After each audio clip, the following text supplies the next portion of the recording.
Welcome to Om Datta channel. Thank you very much for watching these videos. Sripada Shri Vallabha చరితామృతం 7వ అధ్యాయం. జై గురుదేవ దత్త.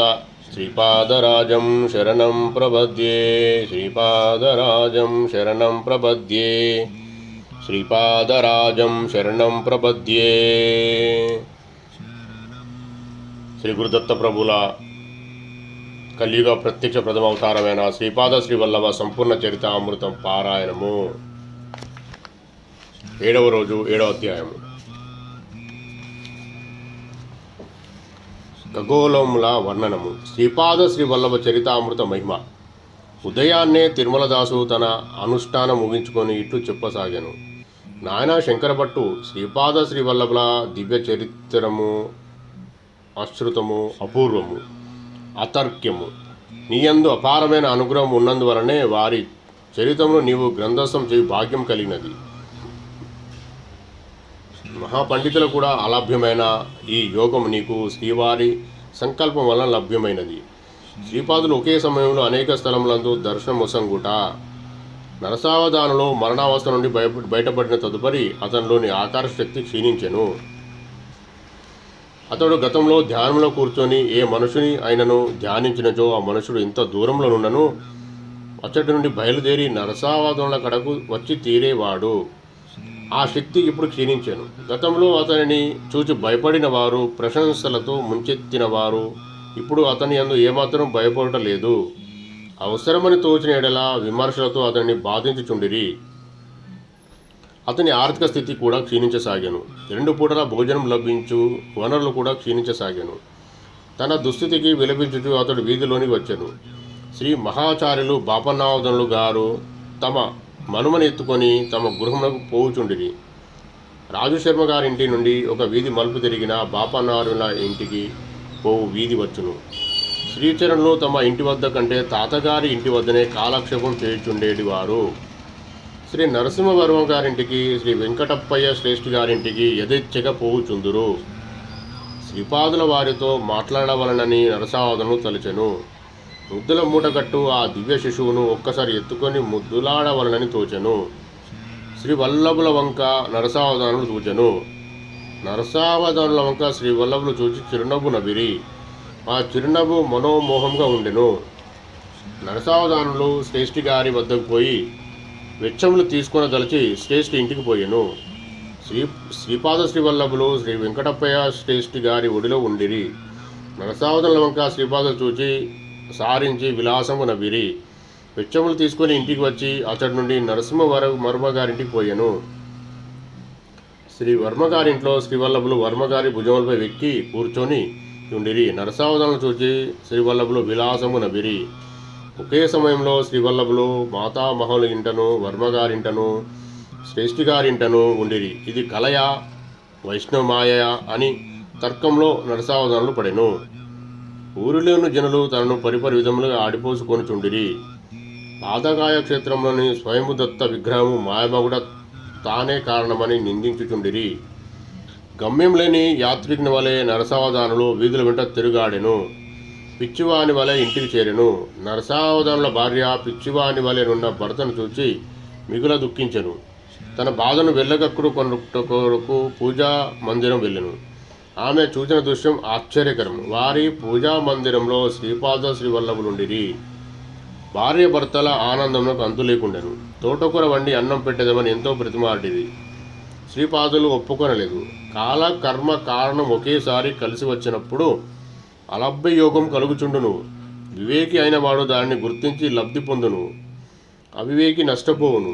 ఎట్టకెలకు శ్రీపాదుల వారి ఇంట భోజనం చేయుటకు అంగీకరించేది. అయితే అది ఈ జన్మమున కాదు, మరు జన్మలో తాను శ్రీ నరసింహ సరస్వతి నామమున పుణ్యభూమి మహారాష్ట్రలో జన్మించదనని, శ్రీ గణేష చతుర్థిని అవతరించిన తనలోని గణేష అంశతో గజాన నామమున ఒకానొక మహాత్ముడు తన జన్మస్థానమునకు దగ్గరలోని కొన్ని శతాబ్దంలో తదుపరి జన్మించిననియు,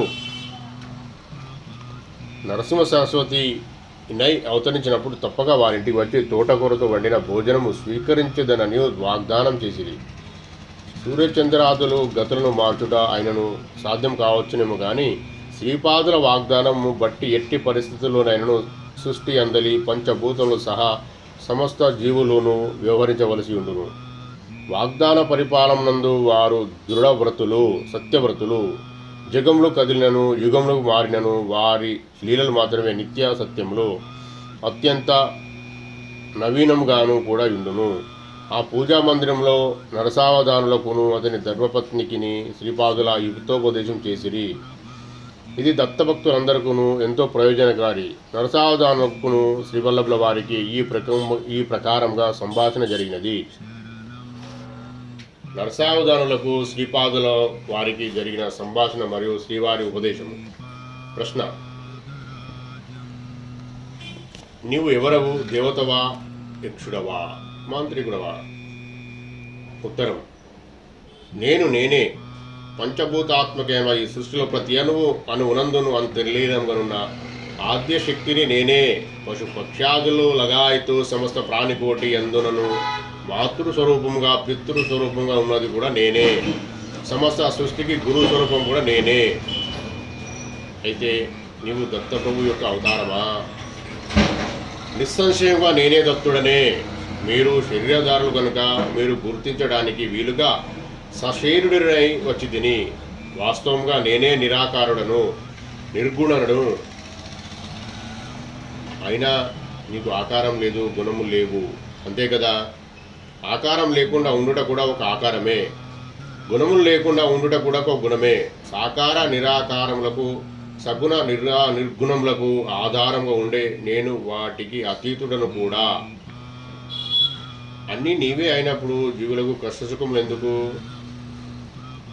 నీలో ఉన్న జీవుడు, నీలో ఉన్న నేను పరమాత్మను. నీకు కర్తృత్వ భావన ఉన్నంత వరకు నీవు నేను కాలేను. అంతవరకు సుఖదుఖములు పాపపుణ్యములు అను ద్వంద్వముల నుండి నీవు బయటపడలేవు. నీలో ఉన్న నీవు క్షీణదశకు వచ్చి నీలో ఉన్న నేను ఉచ్చదశను అందుకున్నప్పుడు నాకు దగ్గరయ్యే కొలది నీ బాధ్యత తగ్గిపోవును. నా బాధ్యతతో నీవు ఉన్నప్పుడు శ్రేయస్సును పొందగలవు. జీవాత్మ పరమాత్మ వేరు వేరని కొందరు చెప్పుచున్నారు. జీవాత్మ పరమాత్మకు అత్యంత సన్నిహితం వచ్చునని మరికొందరు చెప్పుతున్నారు. జీవుడే దేవుడని మరికొందరు అంటున్నారు. దీనిలో ఏది నిజము? నీవు వేరుగాని నేను వేరుగాని ఉన్నంత మాత్రమే నష్టమేమీ లేదు. నీలోని అహంకారం నశించి మనం ఇద్దరము ద్వైత సిద్ధిలో ఉన్నను శ్రేయస్సు లభించును. సమస్తమును నా అనుగ్రహం వలననే కలుగుచున్నది. నీవు కేవలం నిమిత్త మాత్రమున తత్వంగా తెలుసుకొని ఆనంద స్థితిలో ఉండవచ్చును. మోహం క్షయం నొందుటే మోక్షము కనుక నీవు ద్వైత స్థితిలోనూ మోక్ష సంసిద్ధిని పొందగలవు. నీవు నాకు అత్యంత సామీప్య స్థితిలో ఉన్నప్పుడు నేను నీ ద్వారా అభివ్యక్తమగుచుందును. నాలోని సర్వశక్తులను నీ యందు అభివ్యక్తమగుచున్నను. నీలోని అహంకారం నశించి మోహము క్షేమగును. విశిష్టమైన ఈ అద్వైత స్థితి యందు ఆనందం సిద్ధించును. మోహం లేదు గనుక ఇది కూడా మోక్షమే. నీలోని అహంకారం పూర్తిగా నశించి కర్తృత్వ భావన సంపూర్తిగా దహింపబడినప్పుడు నీవు అనేది మిగులదు కనుక నేను మాత్రం ఉందును. గనక మనసు లేదా ఎంత మాత్రం తెలియరాని ఈ స్థితిలో బ్రహ్మానందంలో నుందువు. కావున అద్వైత స్థితిలో ఉన్నను నీవు మోక్షం పొందగలవు. నీవు ద్వైతంతో నున్నను, విశిష్ట అద్వైతంతో నున్నను, అద్వైతంలో ఉన్నను. బ్రహ్మానంద స్థితి మాత్రం ఒకటే. అది మనసునకు వాక్కునకు అందరానిది. కేవలం అనుభవైక వేద్యము. అవధూత స్థితిలోనున్న కొందరు తామే బ్రహ్మమని చెప్పుతుందరు కదా. మరి నీవు కూడా అవధూతవా? కాదు, నేను అవధూతను కాదు, నేను బ్రహ్మము మరియు బ్రహ్మమే సర్వస్వము అని అవధూత యొక్క అనుభవం. అయితే నేను బ్రహ్మము, నేనే సర్వస్వము అనేటి స్థితి నాది. అయినా ఈ స్వల్పభేదంలోనే రహస్యం నాకు అవగతం కాలేదు. సమస్త ప్రాపంచిక బంధముల నుండి విడివడిన అవధూత నాలో లీనమగుచున్నాడు. బ్రహ్మానంద స్థితిని అనుభవించుచున్నాడు. అతనిలో వ్యక్తిత్వం లేదు. వ్యక్తిత్వం లేనప్పుడు సంకల్పం లేదు. ఆ సృష్టి యొక్క మహాసంకల్పంలో మహాశక్తిలో నేను ఉన్నాను. జీవులనేది మాయాశక్తి రూపంలో కూడా నేనున్నాను. నాలో లీనమైన అవధూతను కూడా నీవు తిరిగి జన్మకు రావలసినది అని నేను ఆజ్ఞాపించిన ఎడల జన్మకు రావలసినదే. సంకల్పంతో కూడిన సత్య జ్ఞానానంద రూపము నాది, సంకల్పం నశించిన సత్య జ్ఞానానంద రూపము వారిది. విత్తనమును వేయించిన తదుపరి తిరిగి మొలకెత్తవు కదా. బ్రహ్మ జ్ఞానం పొందిన తదుపరి బ్రహ్మమే తానైనప్పుడు తిరిగి జన్మ ఎత్తుట ఎట్లు సాధ్యము? వేయించిన విత్తనమును మొలకెత్తకపోవుట సృష్టి ధర్మము. వేయించిన విత్తనములనే మొలకెత్తించుట సృష్టికర్త యొక్క శక్తి సామర్థ్యములు. అసలు నా అవతారణమే ఈ సిద్ధాంత రాద్ధాంతము ద్వారా సత్య నిరూపణ చేయటం కదా గతంలో ఏర్పడినది. ప్రశ్న: దత్తప్రభు శ్రీపాద వివరించవలసినది. భూత భవిష్యత్ వర్తమానములు అవస్త్రయములు సృష్టి స్థితి లయము మొదలైన త్రయములను అన్నింటినీ అతిక్రమించిన నాన్నగారు అత్రి మహర్షిగా ప్రఖ్యాతులైరి. సృష్టి అందలి ఏ జీవి అందును ఏ పదార్థమునందును అసూయ ద్వేషములు లేశమాత్రం లేని కారణమున అమ్మ అనసూయకి ఆతిగణించినది. బ్రహ్మ విష్ణు రుద్రులను కూడా ఆధారంగాను అతీతంగాను ఉన్న ఆ పరంజ్యోతి స్వరూపము సృష్టి నందలి ప్రతి ప్రాణికి ప్రతి పదార్థము అమృత దృష్టితో వీక్షించి అనుగ్రహించవలసినదిగా అనసూయ మాత తపమాచరించినది. కర్మసూత్రం అనుసరించి జీవులకును సుఖదుఖమును కలుగుచుండును కనుక మహాపాపములు ఫలితం స్వల్పంగా కలుగునట్లుగా స్వల్ప పుణ్యములు మహాఫలితం కలగవాలని సత్సంకల్పంతో అనసూయ మాత ప్రార్థన చేసేటిది. కఠినమైన లోహంచే చేయబడు శనగల ఆకారంలో ఉన్న లోహ ముక్కలను తన తపోబలంచే జీవాంతములైన తినుటకు యోగ్యమైన శనగలు అమ్మ మార్చివేసినది. ఖనిజము సంపూర్ణ నిద్రస్థితిలో ఉన్న చైతన్యము, వృక్షము వృక్ష సంబంధ పదార్థములు అర్ధ నిద్ర స్థితిలో ఉన్న చైతన్యము, జంతువులు పూర్ణ చైతన్యంతో ఉన్న స్థితి. ఖనిజం పుట్టి ఖనిజం చచ్చి తర్వాత తరుగుల్మాదులుగా జనించి తదుపరి జంతు జన్మలనెత్తి ఆఖరున మానవ జన్మనెత్తిన మానవుడు వివేక జ్ఞాన వైరాగ్యవంతుడే తనలో నిద్రాస్థితిలో ఉన్న పరమాత్మ శక్తిని మేల్కొల్పి మోక్షం నొందవలెను. ప్రకృతిలోనున్న పరిణామక్రమం యొక్క ధర్మములను పరం జ్యోతి అనుగ్రహంతో మార్చివేయవచ్చునన్నది అమ్మ నిరూపించినది. త్రిమూర్తుల రూపంలో నన్ను చైతన్యము జాగృత అవస్థలో ఉన్నది కనుక దానిని నిద్రావస్థలోనికి మార్చి ఆకారములను పసిబిడ్డల రూపంలోనికి మార్చివేసినది. త్రిమాతుల శక్తులు ఏకమై అనగాదేవిగా రూపొందినది. నేను దత్తాత్రేయుడుగా జనించి అనగాదేవిని అర్ధాంగిగా స్వీకరించుట జరిగినది. శ్రీపాద శ్రీవల్లభ అవతారము వామభాగమున అనగాదేవి, కుడి భాగమున దత్తాత్రేయుడు కలిగిన అర్ధనారీశ్వర రూపము జనించి తిని ఇంతటి మహత్తర సృష్టిని తన సంకల్పానుసారంగా సృజించిన ప్రభువునకు సృష్టి ధర్మమును అవసరమును బట్టి మార్చగలవు శక్తి సామర్థ్యం నుండునని నీవు గ్రహించవలెను. ప్రశ్న: శ్రీపాద సృష్టి ధర్మమును మార్చగలిగిన నీవు నా దారిద్ర్యం పోగొట్టలేవా? తప్పకుండా పోగొట్టగలను. అయితే అది మరుజన్మకు వాయిదా వేయుచున్నాను. వచ్చే జన్మలో కూడా నీవు కొంత దారిద్ర్య బాధను పొందిన తర్వాత మాత్రమే. తోటకూర విషయము చాలా చిన్న విషయము, అయినను నీవు దాని అందు ఎంతో మోహం పెంచుకున్నావు. అమ్మ కానీ నాన్నగారు కానీ తాతగారు కానీ ఎవరిని యాచించి అడగరు. పసిపిల్లవాడినైనా నేను ఎంతటి ఆహారం తీసుకుందును? నేను మనసు పడినప్పుడు నీవు వెంటనే ఇచ్చి ఉండవలసినది. ఇప్పుడు కాలాతీతమైనది. నీ మనసులోని మాలిన్యములు హరించుటకు ఈ జీవితకాలం చాలదు. ప్రతి మానవునికి పుణ్యఫల రూపమున ఆయువు, ఐశ్వర్యం, అందము, ప్రఖ్యాతి మొదలైనవి సిద్ధించును. పాప ఫల రూపముగా అల్పాయువు, దారిద్ర్యము, అణకారితనము, కుఖ్యాతి మొదలైనవి సిద్ధించును.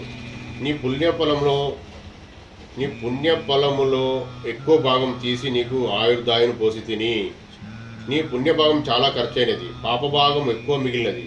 నీవు దారిద్ర్యం అనుభవించియే తీరవలను. అయినను నీవు స్వయంభుదత్తుని ఆరాధించితివి కనుక నీకు ఐశ్వర్యం లేకపోయినను 2 పూటల అవస్థపడకుండా అన్నం లభించినట్లు అనుగ్రహించుచున్నాను. కృష్ణ: శ్రీపాద వర్ణ వ్యవస్థ ప్రకారం నడుచుకోవడం వలనని శాస్త్రం చెబుతున్నది కదా. మీ తాతగారు వైశ్యులకు కూడా వేదోక్తంగా ఉపనయనం చేయవచ్చునని తీర్మానించిరి. ఇది తప్పు కాదా? ఉత్తరం: సత్య ఋషీశ్వరులు నిర్ణయములో దోషం నెంచడం వల్ల నీ నాలుకను కోసి పారేయవలెను. తాతగారు ఎవరనుకుంటురి? వారు సాక్షాత్తు భాస్కరాచార్యుల వారు. నా సోదరి కన్నిక పరమేశ్వరి ఆయుర్భావనకు మూలకారకులైన పుష్పశిష్య దంపతుల కుల గురువు. వారు అయినను వారిని తిరిగి జన్మించవలసినదిగా నేను ఆదేశించితిని. విష్ణుదత్తుని సుశీల దంపతులు స్వార్థమన్నది ఏమిటో ఎరుగని పరమ పవిత్రులు. వారిని నా తల్లిదండ్రులుగా జన్మింపజేయవలసినదని కాలకర్మ దేవతలను ఆదేశించి తిని. వెంకటప్పయ్య శ్రేష్ఠి పూర్వీకులు బృహశిల నగరమందు జరిగిన యజ్ఞంలో పసిడి పయస్సులకు ప్రేమపూర్వకంగా సమర్పించిన పవిత్రాత్మలు. నరసింహవర్మ పూర్వీకులు శ్రీ లక్ష్మీ నరసింహస్వామికి పరమభక్తులు. సింహాచలంబు నందు జరిగిన యజ్ఞయాగాదులు విశేషమైన అన్నదానం చేసి పవిత్రులు. నేను పీఠికాపురంలో జన్మించిన పూర్వమే ఒకానొక కర్మ పద్ధతిలో సంపుటి చేయుచుంటిని. ఆ 3 కుటుంబాలతోనూ నాకు గల రుణానుబంధము ఈ ఒక్క జన్మతో తీరేటిది కాదు,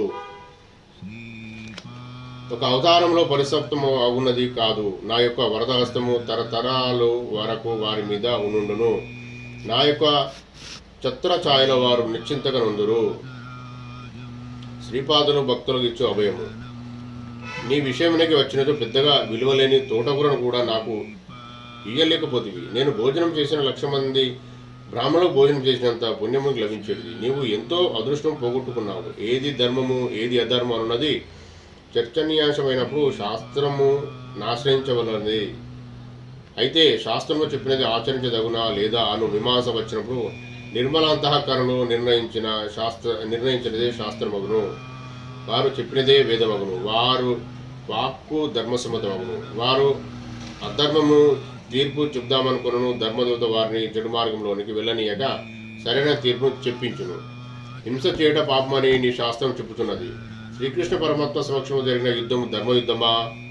కౌరవ పాండవ సంగ్రామం ధర్మయుద్ధమని, అది జరిగిన స్థలము ధర్మక్షేత్రమని ప్రఖ్యాతిగాంచినది కదా. యజ్ఞము పుణ్యఫలప్రదమే. కానీ పరమాత్మ స్వరూపుడైన శివుని ఆహ్వానింపక దక్షుడు చేసిన యజ్ఞము ఆఖరికి యుద్ధముగా పరిగమనించినది. దక్షిణి తల తెగబడినది, వానికి మేకతల అమర్చబడినది. రోగికి పైత్య ప్రకోపం ఉన్నప్పుడు వైద్యుడు నిమ్మకాయ ఉసిరికాయ అను వాటితో వైద్యం చేయును. శరీరభాగం కులినప్పుడు కత్తి పుచ్చుకొని నరికి వైద్యం చేయును. నేను కూడా అంతే. నాలో దేవతల అంశలే కాక రాక్షసాంశాలు కూడా ఉన్నవి. నేను ఉన్మత్తుడిగా, పిశాచంగా, రాక్షసుడిగా కూడా వ్యవహరించదను. అయితే నాలో అంతర్గతంగా జీవుల ఎడల ప్రేమ పొంగి ప్రవహించుచుండును. మీ స్వభావాలను బట్టి, మీ కర్మల యొక్క శుభాశుభాలను బట్టి నా ప్రవర్తన ఉండును. సర్వాస్య శరణాగతి చెందిన భక్తులను నేను చేయి విడువను. దూర తీరంలో ఉన్న నా భక్తులున్న క్షేత్రములకు బలవంతముగా కూడా రప్పించేదను. ఋషుల యొక్క మూలమును, నదుల యొక్క మూలములను చర్చించరాదు. ఆద్య పరాశక్తి కన్యక పరమేశ్వరిగా వైశ్యకులంలో ఆవిర్భవించలేదా? సిద్ధములలో వైశ్యములు లేరా? బ్రహ్మ క్షత్రియ వైశ్యులకే కాదు, శూద్రులకు కూడా నియమనిష్టలకు పాటించిన ఎడల వేదోక్త ఉపనయనం అర్హులే. ఉపనయనం వల్ల 3వ కన్ను విచ్చుకొనవలెను. అంతఃకరణం పరిశుద్ధమై బ్రహ్మజ్ఞానమందు మనస్సు లగ్నమవ్వలెను. నీ మనసు శాఖ జ్ఞానమందు పూర్తి లగ్నమై ఉన్నది. బ్రహ్మమనున్నది అంగట్లో దొరికే వస్తువు అనుకుంటివా? ఈ జ్ఞానం బ్రాహ్మణుడికి పుట్టినవాడు మరుజన్మ చండాలను పుట్టవచ్చును. ఈ జన్మమున చండాలుడు పుట్టినవాడు మరుజన్మ బ్రాహ్మణుడిగా పుట్టవచ్చును. బ్రహ్మ పదార్థము కులమతములకు దేశకాలములకు అతీతమను రహస్యమును గుర్తెరుగుము. దైవము బాహ్యప్రియుడు కాదు, భావప్రియుడు. నీ భావం బట్టి దైవం పనిచేయించుండును. బ్రహ్మజ్ఞాన సంబంధ విషయంలో వచ్చినప్పుడు నేను బ్రాహ్మణుడనే.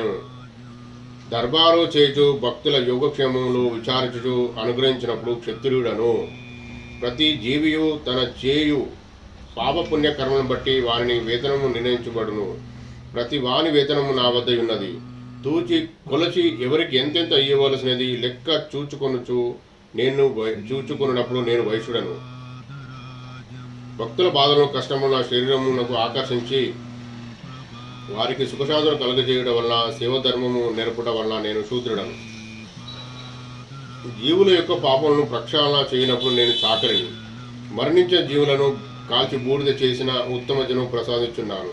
అందుచేత నేను కాటి కాబరని. ఇప్పుడు నేను ఏ కులము వాడినో చెప్పవలసినది. ప్రశ్న: శ్రీపాద, క్షమించవలసినది. నేను అజ్ఞానిని. నీవు దత్తప్రభువే, సర్వజీవులకు ఆశ్రయం నీవే. అసలు ఈ సృష్టి ఏ విధంగా ఏర్పడినో తెలియజేసి నన్ను కృతార్థును చేయవలసినది.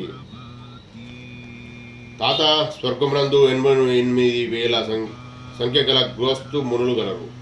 వారు పునరావృతి ధర్మం గలవారు. ధర్మము తిరిగి ప్రచారం చేయు నిమిత్తము బీజభూతులై ఉన్నారు. పరమాత్మ యొక్క అనిర్విచ్యమైన శక్తిలోని ఒకానొక స్వల్పాంశము జగత్తును సృష్టించడకు బ్రహ్మగా ఏర్పడెను. పరమాత్మ నుండి క్రమంగా ఏర్పడిన జలము సర్వవ్యాప్తంగా ఉండెను. పరమాత్మ తేజం వలన ఆ జలమునందు స్వర్ణమయములైన అనేక కోట్ల అండములు ఏర్పడెను. ఆ అండములలో మనము నివసించున్న బ్రహ్మాండం కూడా ఒకటి. అండము యొక్క లోపలి ప్రదేశము చీకటితో నిండి ఉండగా పరమేశ్వరుని యొక్క తేజస్సు మూర్తిత్వం నుండి అనిరుద్ధుడను నామంతో విఖ్యాతిమాయను. ఆ అండమును తన తేజో మహిమచే ప్రకాశింపచేసినందున హిరణ్య గర్భుడని, సూర్యుడని, సవిత అని, పరంజ్యోతి అని అనేక శబ్దములతో వేదములలో వివరించబడును. త్రేతాయుగమందు పీఠికాపురంలో సావిత్రి కాటక చయనము భరద్వాజ మహర్షి నిర్వహించను. అనేక కోట్ల బ్రహ్మాండం నుండి ఉన్న దత్తాత్రేయ తేజస్సును ఉద్దేశించి సావిత్రి కటక చయనం చేయబడినది. సత్యలోకమునకు అనువైన నిరామయ స్థానమును యుక్త స్థానమున్నది. త్రికండ సోపానములో వసురుద్రాదిత్యులని పేర్లు పిలువబడు పితృదేవతలు ఉందురు. వీరు నిరామయ స్థాన సంరక్షణగా ఉందురు. కారణ బ్రహ్మలోకమున అనున్నది చతుర్ముఖ బ్రహ్మ నివాస స్థానమున్నది. అది విద్యాస్థానమనియో మూల ప్రకృతి స్థానమనియో పేరుగాంచిన శ్రీనగరము. ఆపైనున్నది దానికి పైభాగమున మహా కైలాసమును, ఆపైన కారణ వైకుంఠం కలవు. సత్యలోకములో పురమనున్నది విద్యాధర స్థానము. తపోలోకంలో అంజనావతిపురం నందు సాధ్యులు అనువారు ఉందురు. జనలోకంలో అంబావతిపురం నందు సనక సనందాది ఋషులు ఉందురు. మహర్లోకంలో జ్యోతిష్మతిపురమునందు సిద్ధార్థులుందురు. స్వర్లోకం అని పిలువబడు స్వర్గలోకంలో అమరావతిపురం నందు దేవేంద్రాది దేవతలుందురు. ఖగోళమునకు సంబంధించిన గ్రహ నక్షత్రాదులు గల భూవర్లోకంలో రథాంతపురం నందు విశ్వకర్మను దేవశిల్పి గలడు. తాత, భూలోకం నందు 2 భాగములు కలవు. మానవుడు నివసించు దాన్ని భూగోళమని అందరు. ఇది కాక మహాభూమి అనున్నది మరొకటి గలదు. అది భూగోళమునకు 5 కోట్ల బ్రహ్మాండ యోజముల దూరమున దక్షిణముగా నున్నది. మర్త్యలోకమనగా భూలోక భూవర్లోకములు. దీనిలో మహాభూమి కూడా చేరియే ఉన్నది. పాతాళమనగా అతల వితల సుతల రసాతల తలాతల మహాతల పాతాళములన్నవి స్థూలంగా. వీటిని స్వర్గ మార్త్య పాతాళములని అందురు. మనం నివసించేది ఈ భూగోళమునకు దిగువనున్న మహాభూమి అనున్నది మధ్య భాగం నందు మిర్రుగా నుండి చక్రాకారం ఉన్నది. అందువలన ఉపరి భాగం నందు సూర్యచంద్రుల ప్రకాశం నిరంతరం ప్రకాశించున్నది. సదా వెలుతురు ఉండుటచే అచట కాల నిర్ణయం లేదు. మహాభూమి మీదనే 7 సముద్రములు 7 ద్వీపములు కలవు. జంబూ ద్వీపం అన్నది దీని అందే గలదు. భూలోక భూర్లోకము రెండును చేరి మార్త్యలోకమని పిలువబడుచున్నది. భూలోకం నందు మహాభూమి అనియో భూగోళమనియో 2 విధములు కలువు. సృష్టాది అందు సమస్తమును జలములో నిండి ఉండెను. ప్రజాపతి సృష్టి చేయదలచి తపమాచరించగా నీటి మీద పుష్కర వర్ణము దర్శనమియ్యను. ప్రజాపతి వరహారూపము పొందినవాడై పుష్కర వర్ణ సమీపమున మునుగగా దిగువన ఉన్న మహాభూమి పొందినవాడాయను. మహాభూమి నుండి కొద్దిగా తడిమట్టిని స్వీకరించి తన కూరలచే కొట్టి వేరు చేసి నీటిపై భాగమున తెంచెను. ఆ మృత్తును పుష్కర వర్ణము నందించగా తదుపరి అది పృథివీ నామం పొందెను. తాత, దీనినే భూగోళమని పిలిచెదరు. మహాభూమి నుండి భూగోళం మధ్య 5 కోట్ల బ్రహ్మాండ యోజన దూరం కలదు.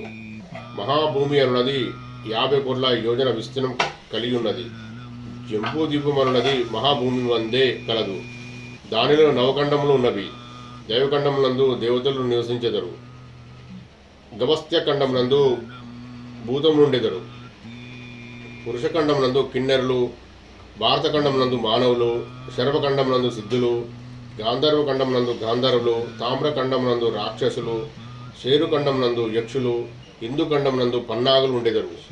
మహాభూమిలోని జంబూ ద్వీపము దక్షిణమున, భారతఖండంలోని భారతపురమున వైవస్వతమనువు భూఋషుల తోడను మానవుల తోడను కొలువుదూరి ఉండును. మహాభూమి మీద జంబూ ద్వీపం ఉన్నట్లునే ఖగోళం మీద కూడా జంబూ ద్వీపం కలదు.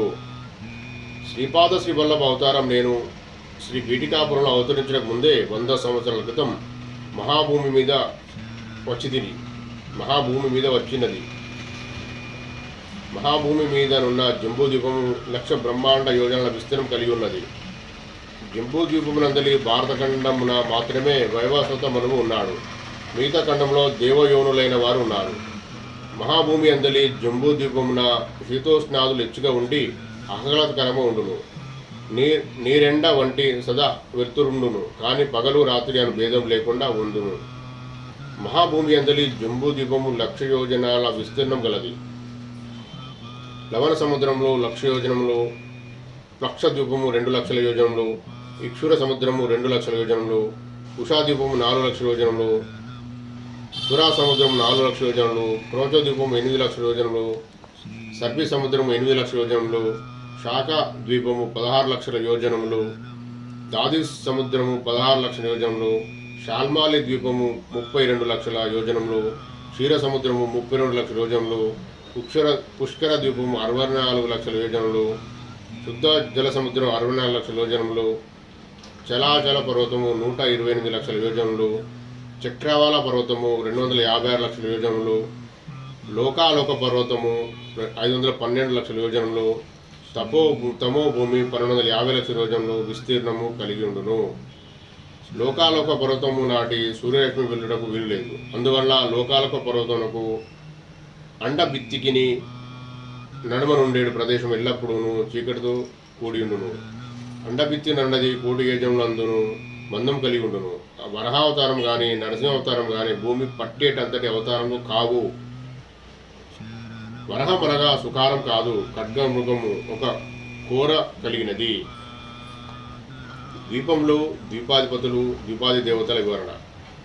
మహాభూమి అందలి జంబూ ద్వీపము స్వయంభూ మనువు ప్రథమ చక్రవర్తి పాలించగా అతని 7 కుమారులు 7 ద్వీపము అధిపతులైరి. ప్లక్షద్వీపమును మేధాతిథి, శాల్మద్వీపమును వపుష్మంతుడు, కుషద్వీపమును జ్యోతిష్మంతుడు, క్రోంచద్వీపమును ద్యుతిమంతుడు, శాఖాద్వీపమును ఉషుడు, పుష్కర ద్వీపమును సవానుడు పరిపాలించిన ప్రథమ చక్రవర్తులు.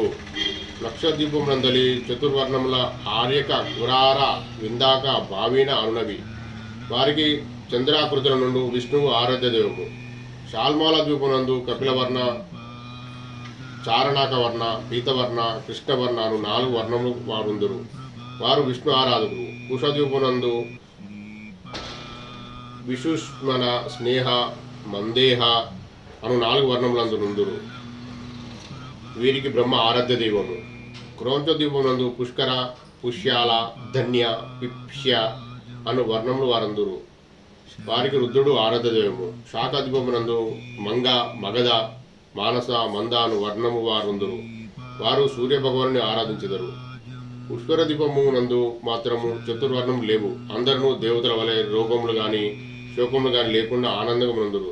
వీరికి బ్రహ్మ ఆరాధ్య దైవము. మన భూగోళం నందలి జంబూద్వీపంలో భారత వర్షము, కింపురుషుల వర్షము, హరివర్షము, కేతుమాల వర్షము, ఇలా వృత వర్షము, భద్రాశ్వ వర్షము, రమ్యక వర్షము, హిరణ్యక వర్షము, కురువర్షము అన్నవి కలవు. తాత మహాభూమి యందు ఖండ విభాగములు గల జంబూద్వీపములున్నట్టులనే ఖగోళమున వర్ణ విభాగములు కూడిన జంబూద్వీపం కలదు. మహాభూమి గుండ్రము నుండి మధ్యలో తాబేటి పెంకు వలె గుర్రుగా ఉండును. దీనినే భూమండలమని పించెదరు. భూగోళం మాత్రం నిమ్మపండు వలె నుండును. మహాభూమి మేరు రేఖను చుట్టి బ్రహ్మాండం యొక్క అండ భిత్తి వరకు వ్యాపించి ఉండును. భూగోళం మాత్రం జ్యోతిచక్ర సమామధ్యమందు నిలిచి ఉన్నది.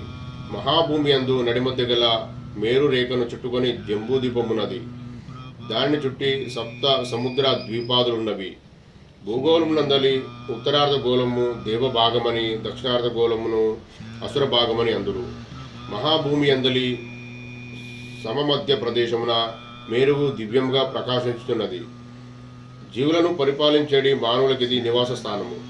భూగోళం పరిపాలితులైన జీవులకు స్థానము. మహాభూమి యందు చుట్టూ చేరి ఉండే చక్రవాల పర్వతాగ్రహమునందు జ్యోతిశ్చక్రం అమర్చబడి ఉన్నది. భూగోళం మాత్రం దీనికి భిన్నంగా ఉన్నది.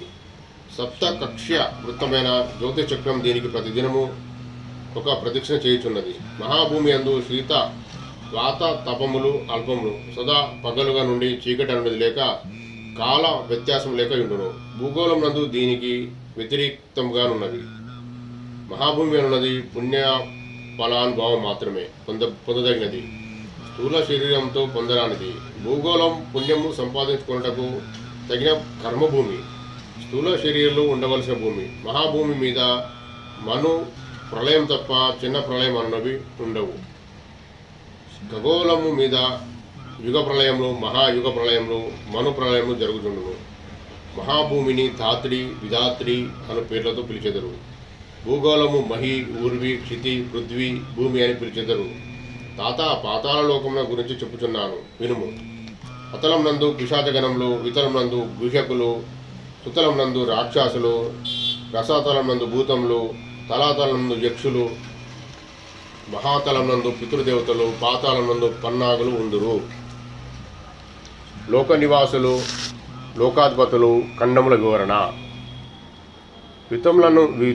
వితాళమునందుండు కుబేరుడు నవనిధులకు అధిపతి. ఇతడే బ్రహ్మాండమునకు కోశాధిపతి అయి ఉన్నాడు. ఉత్తర దిక్కున అధిపతి అయి ఉన్నాడు. వితాళం నందలి అలకాపురం నందు ఇతడుండును. అదే వితాళం నందు మేరువకు పశ్చిమ దిశలో యోగినిపురము మయుడు నివసించును. ఇతడు రాక్షసులకు శిల్పి. త్రిపురాసురులను ఆకాశంలో చాలా ఎత్తున వివరించగల త్రిపురమును నిర్మించి ఇచ్చినవాడు. సుతాలంలోని వైవస్వతపురమున యమధర్మరాజు పరిపాలించుచుండును. ఇతడు దక్షిణ దిక్కున అధిపతి. పట్టణ ప్రవేశకు ముందు అగ్నిహోత్రు నది కలదు. దీనినే బైతారిణి అందురు. పుణ్యవంతులకు సులభంగా దాట వీలు కలుగును. పాపాత్ములకు కడంగడు కష్టతరము. రసాతలమునందు పుణ్యనగరం అన్నది కలదు. దానికి నిభూతి అను దైత్యుడు అధిపతి. ఇతడు నైరుతి దిక్కున అధిపతి. తలాతలం నందలి ధనిష్టపురమునకు పిశాచ గుణముల కూడిన బేతాళుడును. మహాతలంలో కైలాస నగరంలో సర్వభూతగణములతో కాత్యాయనిపతి అయిన ఈశానుడు ఉండును. ఇతడు ఈశాన్య దిక్కునకు అధిపతి. పాతాళం నందు వైకుంఠ నగరం కలదు.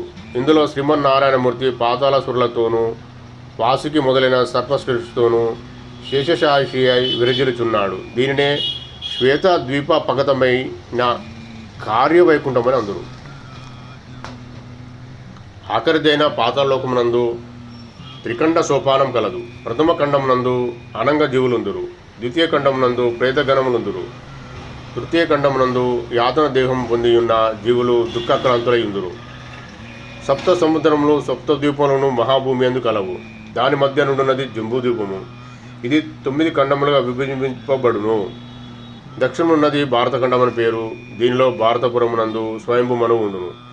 అనేకులైన పుణ్యజీవులు ఋషులు స్వయంభు మనువును పరిపాలనలో ఉందురు. వారు లోకములకు పరిపాలించు ధర్మాలను పరిపాలించుచుందురు.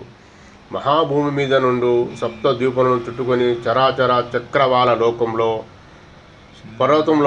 పర్వతములవి స్వర్గంలోకముల వరకు వ్యాపించి ఉండును. ఇవి ఎంత మాత్రం వెలుతురును తమకుండా ప్రవహింపనీయని పొరలు. భోజనానంతరం చేయవలసిన శ్లోకము. మహాభూమికి ఎగువన 7 అధోలోకములు కలవు. వీటినే సప్తపాతాళం అందురు. అతలోకమునది పిశాచములకు నివాసము. వితల్లోకమునందలి అలకాపురిలో కుబేరుడు ఉండును. వితల్లోకమునంది యోగినిపురంలో రాక్షసుతో కూడి మయుడు అనువాడుండును. సుతాలమందు బలిచక్రవర్తి తన పరిజనములైన రాక్షసులు నివసించును. వైవస్వతపురమునందు యమధర్మరాజుండును. ఇందలి నరకాదులందు పాప జీవులు యాతనలు పొందెదరు. రసతలంలో పుణ్యపురమునన్నది నైరుతి స్థానం. దీనిలో భూతాల వర్గములుండును. తలాతలం నందని ధనిష్టపురంలో బేతాళుడుండును. తలాతలం నందని కైలాసపురంలో రుద్రుడుండును. మహాతలం అన్నది పితృదేవతలకు నివాసము. పాతాళం నందలి శ్వేతాదీప వైకుంఠం కలదు. దీనిలో నారాయణుడుండును. మేరు నంటి పెట్టుకున్న అదో భాగమందు అనంగ జీవులు ప్రేతగుణములు యాతన దేహము ఉందురు. నిరాలంబ శుచ్చగ్రస్థానము, దానిలో మహాపాతకములుందురు. భోజనాంతరము రౌరవే అపుణ్య నిలయే పద్మర్భూత నివాసీనాం అర్దినాముదకం దత్తం అక్షయాం పతిష్టతి అని ఉత్తర పోషణతో ఉదక ప్రదానం వీరికే చేయబడును. లోకంలో పేర్లు, వాటి విస్తరణతల వివరణ. భూలోకమునందు గల భూగోళము, మహాభూమి వేరు వేరు అని చక్కగా గ్రహింపు. భూగోళ బిందువు ఉపరి ప్రదేశమున ఊర్ధ్వ ధ్రువస్థానం గలదు. ఆ ప్రదేశంలో మేరు రేఖ యందు ప్రకాశించినది సూర్యలోకము. ఇది సూర్యదేవత ఉండు లోకము. సూర్యగ్రహ మండలము ఎంత మాత్రం కాదు. ఇదే విధంగా చంద్రలోకము, అంగారలోకము, బుధలోకము, గురులోకము, శుక్రలోకము, శనైశ్చరలోకము, రాష్ట్రాది దేవతలోకము, నక్షత్ర దేవతలోకము, సప్తఋషలోకము, ఊర్ధల లోకము అనునవి కలవు. ఇవే కాక ఇంకా అనేక అవాంతర లోకము కలవు. భూమధ్య బిందువు నుండి సూర్యలోకము 1,00,000 బ్రహ్మాండాల యోజనంలో గలదు. ఇది సూర్యగ్రహాది దేవత అయిన సూర్యుడుండు లోకము. భూమధ్య బిందువు నుండి చంద్రలోకము 2,00,000 బ్రహ్మాండ యోజనంలోను, అంగారక లోకము 3,00,000 బ్రహ్మాండ యోజనంలోను, బుధలోకము 5,00,000 బ్రహ్మాండ యోజనంలోను, గురులోకము 7,00,000 బ్రహ్మాండ యోజనంలోను, శుక్రలోకం 9,00,000 బ్రహ్మాండ యోజనంలోను, శనిలోకము 11,00,000 బ్రహ్మాండ యోజనంలోను, రాష్ట్రాది దేవతలోకం 12,00,000 బ్రహ్మాండ యోజనంలోను, నక్షత్ర దేవతలోకం 13,00,000 బ్రహ్మాండ యోజనంలోను, సప్తార్షి లోకం 14,00,000 బ్రహ్మ యోజనంలోను, ధ్రువలోకం 15,00,000 బ్రహ్మాండ యోజనంలోను కలవు. ఇదే విధంగా భూమధ్య బిందువు నుండి రకరకాములైన దూరంలో స్వర్గలోకము, మహర్లోకము, జనలోకము, తపోలోకము, సత్యలోకం కలవు. భూమధ్య బిందువు నుండి బ్రహ్మాండం చుట్టిన గోడ అనగా అండబిత్తి వరకు 24,50,00,000 బ్రహ్మాండ యోజనం దూరం ఉన్నది. భూమధ్య బిందువు నుంచి ఎండబిత్తి బయటకు 25,50,00,000 బ్రహ్మాండ యోజనం దూరం ఉన్నది. భూలోక, భువర్లోక, సువర్లోకములు ప్రళయకాలమును నశించును. సువర్లోకము పైన మహర్లోకం కొంత నశించి కొంత నిలిచిఉండును. పైన నుండి జనలోక, తపోలోక, సత్యలోకము బ్రహ్మ జీవితాంతం గాని నశింపవు. స్వర్గమనగా సువర్లోక, మహర్లోక, జనలోక, తపలోక, సత్యలోకములను మరియు అండబిత్తి వరకు. దత్తుడు అనగా ఎవరు? తాత, దత్తతత్వము నీకు అనుభవంలోనికి రావాలన్నా కొన్ని లక్షల జన్మలు కావలసి వచ్చును. కోటాను కోట్ల బ్రహ్మాండములంతటా వ్యాపించి ఉండి దానిని అతిక్రమించి ఉన్న ఏకైక తేజో మహారాశియే దత్తుడని తెలియను. దత్తప్రభు సాక్షాత్తు నీ ఎదుటనున్న శ్రీపాద శ్రీవల్లభుడని తెలియము. శ్రీచరణ హితబోధన విన్న నరసావధానులు అతని భార్యను నిర్గాంతపోయి, ఏడాది వయసు ఉన్న ఈ పసికందు ఇంతటి మహత్తర విషయములను సాధికారంగా చెప్పుటయును తానే సాక్షాత్తు దత్తుడని తెలియజేయుడను నరసావధానులు అతని భార్యయు వెక్కి వెక్కి ఏడవసాగిరి. కనీసం ఆ దివ్య శిశువు శ్రీచరణములను సృజించుకొరిరి. దానికి శ్రీవల్లభులు నిరాకరించిరి. నరసావధానంలో దంపతులు తాము కూర్చున్న చోట నుండి కించిత్ కూడా కదలలేకపోయిరి. శ్రీపాదులు ఇట్లు సెలవిచ్చిరి, నేను దత్తుడను. కోటాను కోట్ల బ్రహ్మాండములంతా వ్యాపించున్న ఏకైక తత్వము. దిక్కులనే వస్త్రము కలవాడను, దిగంబరుడను. ఎవరైతే త్రికరణ శుద్ధిగా దత్త దిగంబర, శ్రీపాదవల్లభ దిగంబర, నరసింహ సరస్వతి దిగంబర అని కీర్తన చేయుదురో అచ్చట నేను సూక్ష్మ రూపంలో సదా ఉందును. మా మాతామహులైన శ్రీ పాపనారులు పరదేశం నుండి వచ్చిన పాదగాయ క్షేత్రం నందు శ్రద్ధాది కర్మలు నిర్వహించుకుని వారికి ఉచితము భోజన వసతి కార్యములు కలిగించుచుండా ఆక్షేపించితివి. నీ స్వయంభు దత్తుడేడి అదృశ్యమాయనే అనగా ఆ దత్తుడి నేనే. నేను జన్మించిన పవిత్ర గృహము విడిచి వేయువారు తప్పక నేను జన్మించిన పవిత్ర గృహమున విడిచి చేయవారు తప్పక పవిత్రులగుదురు. పితృదేవతల పుణ్యలోకములు ప్రాప్తించును. బ్రతికి ఉండిన జీవుల కాక చచ్చిన జీవుల యొక్క యోగక్షేమను చూడవలసిన ప్రభువు నేనే. నేను చావు పుట్టుకలకు రెండును సమానమే. అయినను నీవు స్వయంభుదత్తుని ఆరాధించిన దానికి ఫలితం ఇదా అని వేద చెందుచున్నావు. నీ మీద పడిన అపవాదు పోవునటులా స్వయంభుదత్తుడు త్వరలోనే కనిపించును. ప్రతిష్ఠ కూడా జరుగును. నీకు ఆయుర్దాయం ఇచ్చి తిని దత్తధ్యాసలో నుండుము. మరో జన్మమున కటాక్షించదనని అభయమిచ్చుచున్నాను. ఈ జన్మమున నా పాదుకులను స్పర్శ చేసేటంతటి మహాపుణ్యము నీకు లేనేలేదు. కోటాను కోట్ల బ్రహ్మాండమును సృజించి రక్షించి లయము చేయు ఏకైక ప్రభునైన నేను నా వరదహస్తంతో నిన్ను ఆశీర్వదించుచున్నాను అని పలికెను.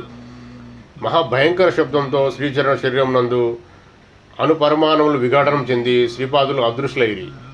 నాయనా శంకరభట్టు, శ్రీపాదులు స్వయంగా తమ నామము శివర దిగంబర నామము చేర్చి జపించుటలోని మర్మమును ఈ రకముగా తెలియజేసిరి. వారు సర్వ వ్యాపకత్వము, నిరాకారమైన తత్వము సాకారం ఎట్లు ఆవిర్భించునో మనకు ఊహకందని విషయం.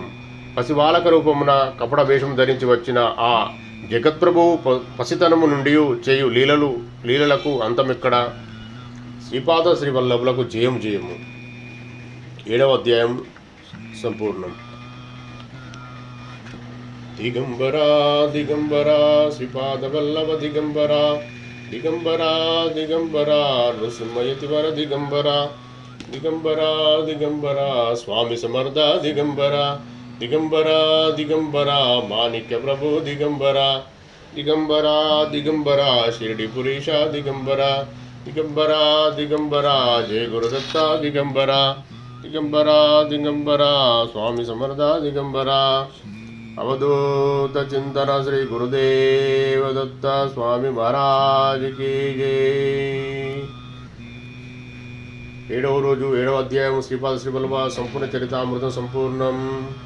ఓం శాంతి శాంతి శాంతి. దిగంబరా దిగంబరా శ్రీపాదవల్లభ దిగంబరా దిగంబరా దిగంబరా నృసింహయతివర దిగంబరా దిగంబరా దిగంబరా స్వామి సమర్థ దిగంబరా దిగంబరా దిగంబరా మాణిక్య ప్రభు దిగంబరా దిగంబరా దిగంబరా షిరిడి పురీష దిగంబరా దిగంబరా దిగంబరా నృసింహయతివర దిగంబరా దిగంబరా దిగంబరా స్వామి సమర్థ దిగంబరా దిగంబరా దిగంబరా మాణిక్య ప్రభు దిగంబరా దిగంబరా దిగంబరా షిరిడి పురీష దిగంబరా అవధూత చింతన శ్రీ గురుదేవ దత్త సమర్థ స్వామి మహారాజ్ కీ జై. జై గురుదేవ దత్త. సర్వం శ్రీ దత్త పూర్ణపరబ్రహ్మ చరణారవిందార్పణమస్తు. దత్తా దత్తా దత్తా దిగంబరా దిగంబరా శ్రీపాదవల్లభ దిగంబరా శ్రీపాద శ్రీవల్లభులకు జయము జయము. శ్రీపాద శ్రీవల్లభులకు జయము జయము. శ్రీపాద శ్రీవల్లభులకు జయం జయము. శ్రీపాదరాజం శరణం ప్రపద్యే శ్రీపాదరాజం శరణం ప్రపద్యే శ్రీపాదరాజం శరణం ప్రపద్యే. If you like this video, please like, share, subscribe. Thank you very much for watch this video.